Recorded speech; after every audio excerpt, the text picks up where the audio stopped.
Assalamualaikum warahmatullahi wabarakatuh. Perkenalkan, nama saya Muhammad Zafar beserta rekan saya Raihan Azril Wijaya. Kali ini kami akan mempresentasikan tugas besar 2 kami dengan mata kuliah Komunikasi dan Etika Profesi dengan dosen pengampu Ibu Yustika Erliani, SE MMSI.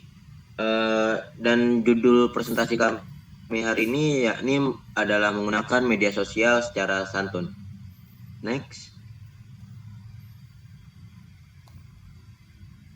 Oke, dari latar belakangnya ini adalah media sosial mencakup perubahan yang mendasar dalam komunikasi global berkat kemajuan teknologi informasi dan juga internet yang memungkinkan interaksi di seluruh dunia. Transformasi ini tidak hanya mempengaruhi cara individu berkomunikasi, tetapi juga mengubah paradigma informasi menjadi lebih terdesentralisasi dan demokratis. Dengan menyediakan platform untuk membagikan pengalaman, pandangan, dan konten secara instan, media sosial tidak hanya menciptakan komunitas daring yang luas, tetapi juga bisa mempengaruhi budaya, politik, dan juga ekonomi di global lainnya. Next. Oke, dari permasalahannya atau rumusan masalah yaitu adanya banyak faktor yang mengharuskan kita untuk menggunakan media sosial secara santun. Contohnya seperti dalam etika dan juga toleransi. Penggunaan media sosial yang tidak santun bisa mengurangi toleransi terhadap perbedaan pendapat, memperburuk retorika negatif, dan juga meningkatkan resiko untuk penindasan atau pelecehan online. Atau bisa kita kenal, biasa kita sebut cyberbullying. Penggunaan yang tidak bijak juga dapat mengancam privasi dan juga keamanan pribadi kita, seperti penyebaran informasi pribadi, lalu juga penyalahgunaan data. Nah, maka dari itu, gimana caranya untuk mengatasi masalah-masalah ini? Next.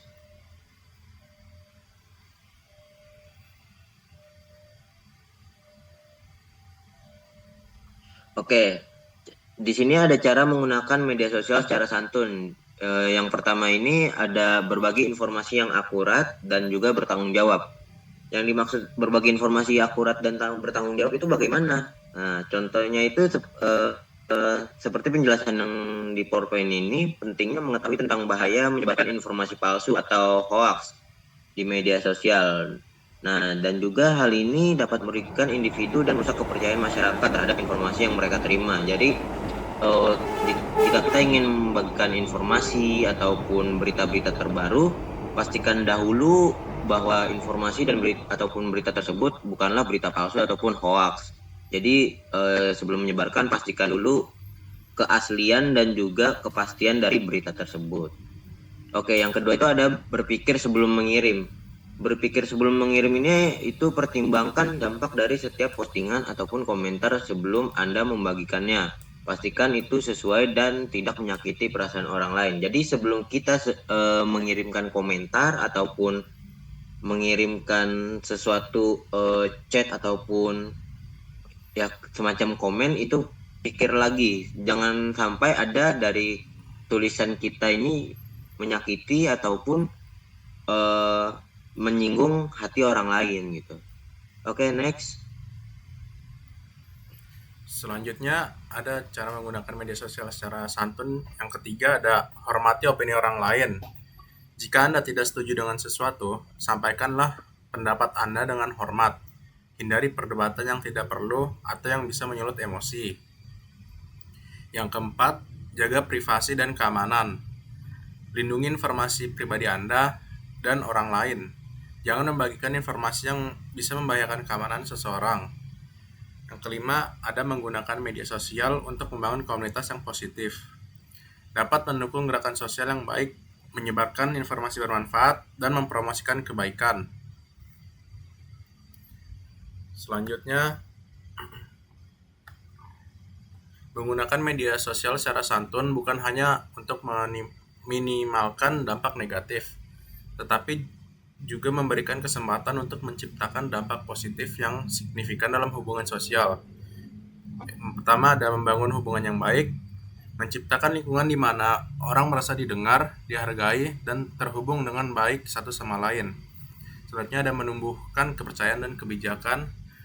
memperkuat kepercayaan antar individu, dan meningkatkan persepsi tentang kebaikan dalam komunitas online. Yang terakhir ada mendorong perubahan sosial yang positif. Individu dapat memobilisasi dukungan untuk perubahan sosial yang lebih baik. Ini termasuk advokasi untuk hak asasi manusia serta kesetaraan sosial. Terus demikian pentingnya untuk memahami dan menerapkan etika yang baik saat menggunakan media sosial.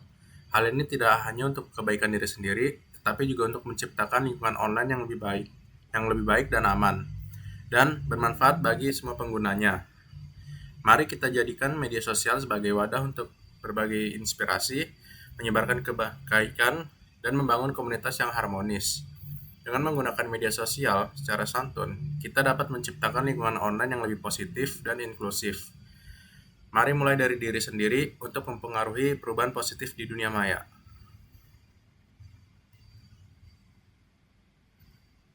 Sekian dari saya, Rehan Wijaya dan Japar. Terima kasih. Sekian, wassalamualaikum warahmatullahi wabarakatuh.